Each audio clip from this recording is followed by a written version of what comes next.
আসসালামু আলাইকুম। সংবাদে আপনাদের সবাইকে স্বাগত জানাচ্ছি। আমি ফিরোজ তোহা। শুরুতেই আরবে কেবলস সংবাদ শিরোনাম। পুরোদমে ইরান, ইসরায়েল এবং নিরীহ ফিলিস্তিনিদের মাঝে ভয়াবহ যুদ্ধ চলছে হামলা পাল্টা হামলা।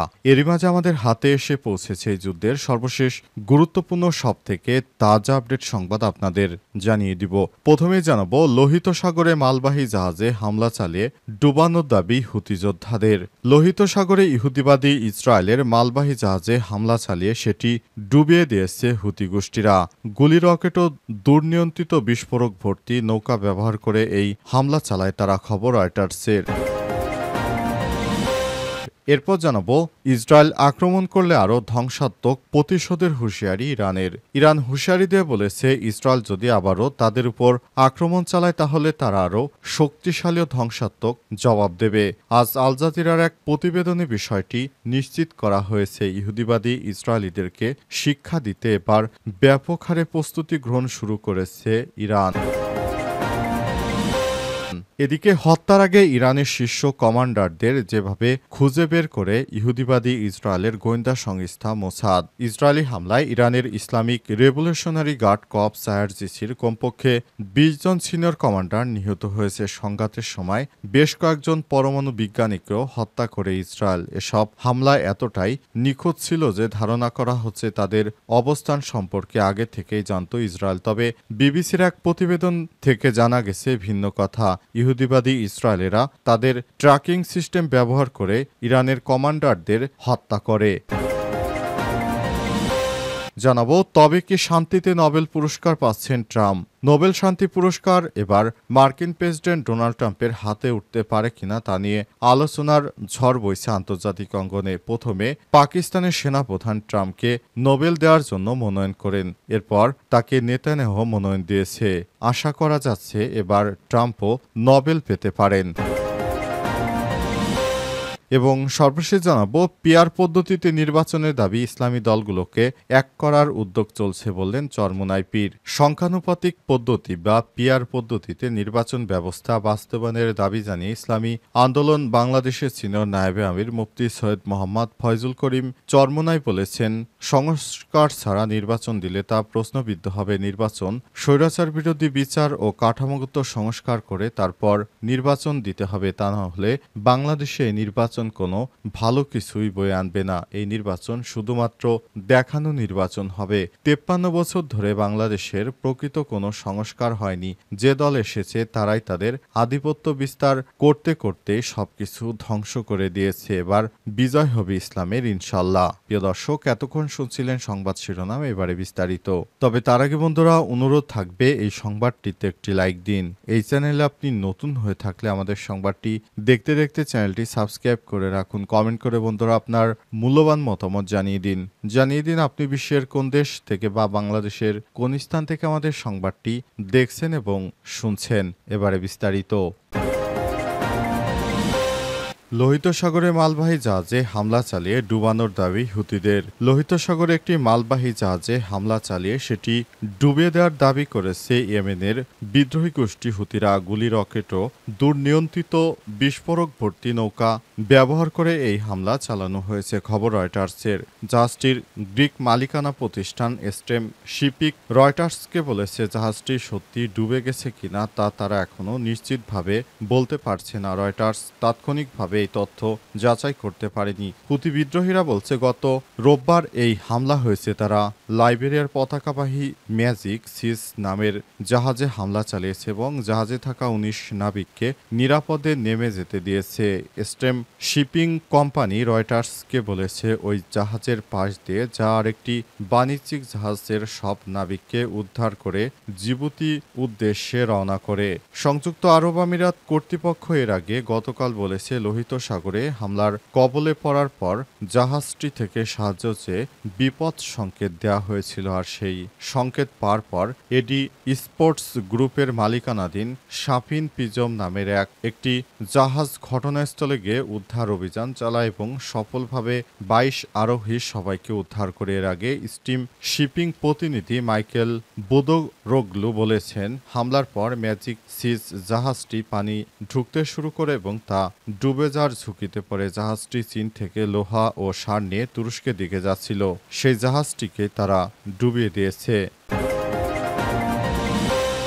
ইসরায়েল আক্রমণ করলে আরও ধ্বংসাত্মক প্রতিশোধের হুঁশিয়ারি দিয়েছে ইরান হুঁশিয়ারি দিয়ে বলেছে, ইসরায়েল যদি আবারও আক্রমণ চালায় তাহলে তারা আরও শক্তিশালী ও ধ্বংসাত্মক প্রতিশোধমূলক হামলা চালাবে। ইরানের সশস্ত্র বাহিনীর মুখপাত্র ব্রিগেডিয়ার জেনারেল আবুল ফজল শেরকচি বলেছেন, ইহুদিবাদী ইসরায়েলিরা আমাদের উপর আতর্কিত হামলা চালে তাই তারা সফল হতে পারেনি। এবার আমরা প্রস্তুতি নিতে শুরু করেছি। ইহুদিবাদী ইসরায়েলিরা ভবিষ্যতে যদি আমাদের সঙ্গে কোনো ধরনের অন্যায় আচরণ করে তাহলে আমরা ইহুদিবাদীদেরকে ধরে ধরে এমন শিক্ষা দিব তারা বুঝতে পারবে ইরান কি জিনিস। তিনি আরো বলেছেন, আমরা ইরানিরা কখনোই ইহুদিবাদী ইসরায়েলের কাছে মাথা নত করব না। আমরা সব সময় গর্বের সঙ্গে বসবাস করি। ইরান গর্বিত জাতি, তাদের অনেক সমৃদ্ধশালী অনেক ইতিহাস রয়েছে।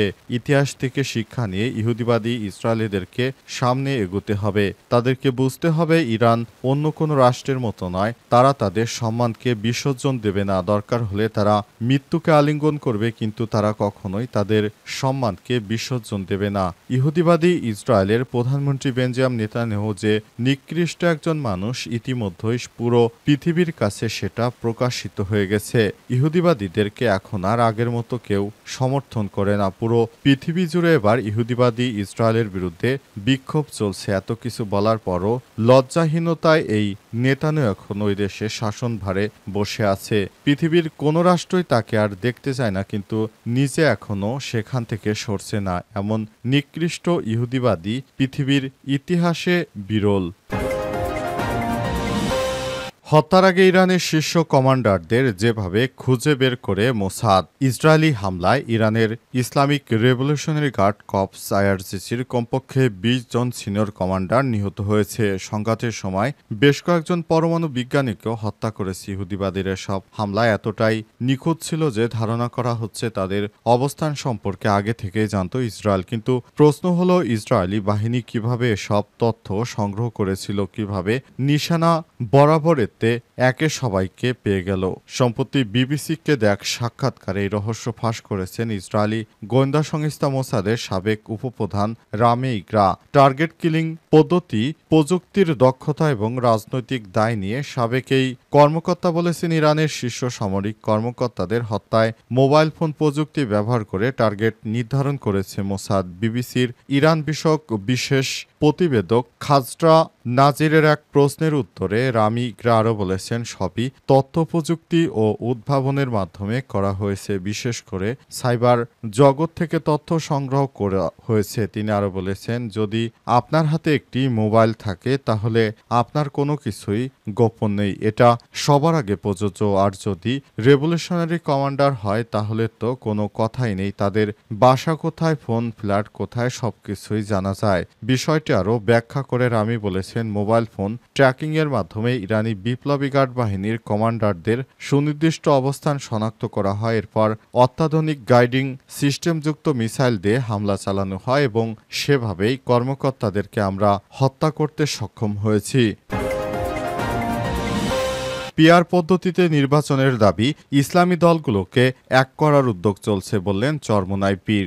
সংখ্যানুপাতিক পিআর পদ্ধতিতে নির্বাচন ব্যবস্থা বাস্তবায়নের দাবি জানিয়ে ইসলামী আন্দোলন বাংলাদেশের নায়েবে আমির মুফতি সৈয়দ মোহাম্মদ ফয়জুল করিম চরমোনাই পীর বলেছেন, সংস্কার ছাড়া নির্বাচন দিলে তা প্রশ্নবিদ্ধ হবে। নির্বাচন, স্বৈরাচার বিরোধী বিচার ও কাঠামোগত সংস্কার একসঙ্গে না হলে প্রকৃত গণতন্ত্র প্রতিষ্ঠা সম্ভব নয়। আজ নাটোরের গুরুদাসপুর পিরোজপুরে এক নিহত কর্মীর কবর জিয়ারত শেষে সাংবাদিকদের প্রশ্নের জবাবে তিনি এসব কথা বলেছেন।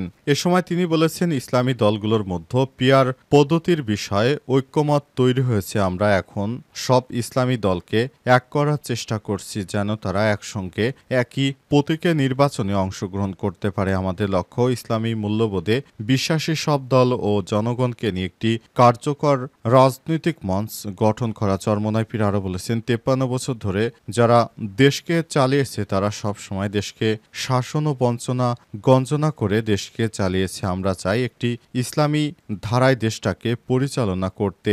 বিগত সময়ে আমরা প্রত্যেকবার শুধু তাদের নিজস্ব মোটিভ দেশজুড়ে স্থাপনের অনেক চেষ্টা হতে দেখেছি, কিন্তু ইসলামী দলগুলো কখনো তারা নিজেদের মোটিভকে প্রতিষ্ঠা করার চেষ্টা করে না। তারা আল্লাহ রসুলের কথা বলে, তারা দ্বীনের কথা বলে, কিভাবে দেশটাকে ভালো জায়গায় নিয়ে যাওয়া যায়, কিভাবে আমাদের দেশটাকে একটি ভালো পজিশনে নেওয়া যায়, কিভাবে আমরা গোলাম নয়, কিভাবে আমরা নিজেরা স্বাধীনচেতাভাবে বসবাস করতে পারি, সে বিষয়টি আমরা সব থেকে বেশি গুরুত্ব দেব বলেন তিনি। এ সময় তিনি আরো বলেছেন, আমরা চাই একটি সুষ্ঠু ও ধারাবাহিক সুন্দর নির্বাচন নিয়ে আগামীতে সংসদে যাতে করে ভবিষ্যতে আর কোনো স্বৈরাচার এদেশে আর জন্ম না নিতে পারে।